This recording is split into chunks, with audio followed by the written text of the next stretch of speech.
What is up, my aesthetic boys? It's Fresh, back with another video of r/ChoosingBeggars. If you're looking for philosophical ponderings on what really constitutes the value of material objects, well, you have come to the right place, my friend. Custom scooter, $400. Ooh, $400 seems a bit pricey. So, like, cool. Is $25 okay? Man, it was $800 brand new. Do scooters really go for that much? Hey, bro, all it is metal and plastic and rubber put together. $25 is more than enough. Are you serious, dude? $25 is more than enough. You're a pedophile scamming children. Wait, what? We got a Palace t-shirt. $75. $65 shipped work for you? Yeah, $65. Done. Offer sent. I'll buy it right now though for $55. Man, you just said $65 shipped. What the hell? Take it or leave it. I know. We can do $60 at least though. Oh shoot.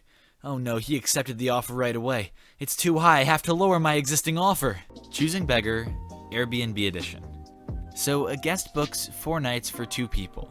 I have a spare bedroom on Airbnb listed at €25 a night. He later messages to let me know that an additional family member will be joining them.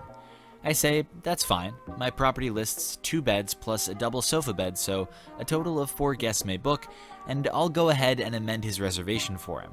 He asks if this will come at an extra cost. I say, yes, of course. Use of the sofa bed comes at a measly €15 additional per night, plus a one-time cleaning fee of €12. He says that they don't actually need the extra space. Now, my 2 beds are comfy, but they're singles. There's no way in hell that 2 people are snuggling in one bed in the summer heat, no less. I explain, I can't accept that, and a third person must pay and will be provided with their own space. He says, okay, but he still doesn't understand why there's a cleaning fee. I take a deep breath and explain the cleaning fee basically covers the cost of laundry for fresh linen, sets of towels, etc. He says he doesn't understand why he should pay €72 for 4 nights. Oh, what the hell? When he's already paid for 2 people. I said, well, this is not a problem for me, and he's more than welcome to find separate accommodations for the third member for less than €72 for 4 nights on one of the most popular summer islands in the world. Well, he says, okay, maybe I can pay the 72, but the least that I could do is give them a third bed instead of a sofa bed, seeing as €72 is so high. The dude wants me to buy a bed for €72 or something along those lines. So I say, I'm not interested in negotiating further and I will not be accepting his request for a third guest at all. He says he's traveled all around the world and never found such terrible customer service, insists I have ruined his holiday entirely, and says he will leave bad reviews on every website he can find. He actually uses the words, "You can't do this to me." What a piece of work. Hold on, sorry, I'm confused. OP says he decided to cease the negotiations and that the third person would not be accommodated on that reservation, yet at the same time, the person arguing a €72 4-day reservation on a popular summer holiday island clearly states, "You can't do this to me." How will we ever interpret and reconcile these 2 seemingly contradictory events? Nintendo Switch Pokemon, $350. Hey girl, interested in trading for a brand new LuLaRoe? Ha. Huh. Huh. You know you need it, girl. No, she does not. Nobody needs LuLaRoe. Dark brown wooden computer desk, £15. Hey, is this still available? Would you take £5 for it all? It is. I can drop it down to 10 for you, I guess. Well, if you do it for 5 and be able to deliver for 5, that'd be great. Wait, you want it for 5 and you want me to deliver? Yeah, nice one, mate. Apparently, anything less than $500 a year commitment isn't good enough for Doctors Without Borders. I live in New York City. Today, I was on my way to Home Depot when I was stopped on the street corner by a college-age kid clearly seeking donations for something. Normally, since in New York City you run into this 14 times a day, I just shake my head without making eye contact and continue walking. I prefer to make my charitable donations in a context where nobody's pressuring me, like on the internet through a pay portal. But this kid was wearing a Doctors Without Borders shirt, and I saw he was with a small group of similarly clad individuals. Doctors Without Borders sends doctors around the world to provide aid where it's needed, often in war zones. They are a fantastic organization whom I respect deeply and one of the few I won't hesitate to donate to. So I pulled out my wallet immediately and told him he didn't have to convince me.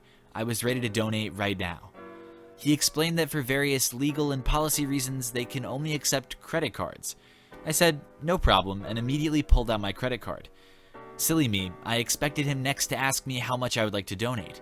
I probably was willing to donate about $30 at that moment, and then I thought I'd be on my way. But no. Instead, he goes on a spiel about how they're trying to get people signed up for recurring donations. My interest dives quickly, but I'm not lost yet. I was probably willing to sign up to give about $10 a month. He pulls out his laminated sheet describing different payments plans, ranging from $30 a month to $40 a month, and says, let's do $40 a month then, and asks me for a high five as if we had just reached an agreement. I gave him the high five he wanted, then stopped him mid-sentence and told him there was no chance in hell I was going to donate $40 a month. That's more than I pay for my car insurance. Well, I drive a really old car, to be fair. He said, sure, then let's do $30 a month. And I again conveyed that this was simply not happening. I told him I would be happy to pay maybe $5 to $10 a month. His tone changes to that of someone who's been let down, and he explains that such an amount simply doesn't make any difference to the organization. I responded that somehow Wikipedia has gotten by on grassroots donations for 15 years, and he said, well, they're just a website. We actually have to buy medicine and a lot of supplies, and, well, he went on for a little bit. I looked it up. He is actually right. MSF costs a lot more to run than Wikipedia, but that's not much of a rationale for rejecting my donation entirely. At this point, I was ready to walk away and began moving the conversation in that direction, and he whips out a picture of some African children and asks me, how many calories do you think this child gets to eat per day? Like, what the hell? Believe me, I have the utmost sympathy for the difficulties of those living in third world countries, but why am I now being guilt-tripped here? I was ready to commit to $120 on the spot, $10 a month for 12 months, and another $120 a year from now. I felt like I was being generous, and here I was being made to feel like a selfish cheapskate. I told him I was really sorry I let him down and to have a nice day, and I left, having donated nothing, when they could have gotten a recurring $120 a year donation in perpetuity for my lifetime. Well done, dude. As a side note, my friend checked their website and found that they do accept donations of all sizes, down to a minimum of $10 because of credit card fees, so it's not the whole organization, it's just something wrong with this particular group in New York. Well, you know me, had to do a little bit of fact-checking of my own. Like OP's friend suggests, there is indeed a $10 minimum for monthly donations, but what isn't mentioned is that there's only a $5 minimum for one-time donations, which means you could just manually donate $5 a month if that's what you really wanted to do. And oddly enough, while a $10 minimum message displays when setting up a monthly commitment online, no such message or advisement of any kind is found on the physical mail-in form. This absence is mirrored on the one-time donation mail-in form, though I can't say what exactly would happen if you sent them a check for $4.99. Hello, I am interested in the bed frame. Do you have more pictures? Yep, here's the bed frame. This is also the bed frame. Another picture of the bed frame, and for good luck, one more picture of the bed frame. No mattress? Really? But all you asked about was the bed frame. You didn't say the mattress, you said bed frame. Hey, can I get 3 thumbnails for free? I'm sick and really can't afford it right now. Hey, I'm sorry to hear that you're sick. I hope you get better soon. I can't give you them completely for free, but I'm happy to give you a 50% discount. That's $1.50 each, because I do feel bad. Let me know. Hey, F you. Oh, slurs? Really, guys? Racial slurs over $1.50 thumbnails? Okay. My neighbor doesn't want to pay $3.50. My neighbor and I both have 2 kids. She's a young mom who works 2 jobs and money is tight, so to be nice, last year I added her 2 kids with my last name onto my family pool pass for the summer. Bucking the system, yada yada, whatever.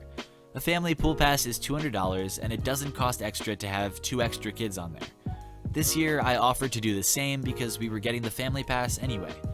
Unfortunately, She went to get the pass instead of me, and she panicked when the lady was watching her fill out the form, so she only put down her family's names, 2 adults and 2 kids, with my $200 cash.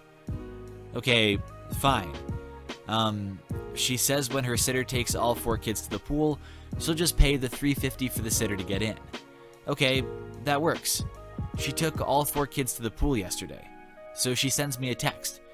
Basically, she's saying she wants to take her kids to the pool but doesn't want to pay the $350 for the adult entry, so if I want my kids to go too, I should pay for it.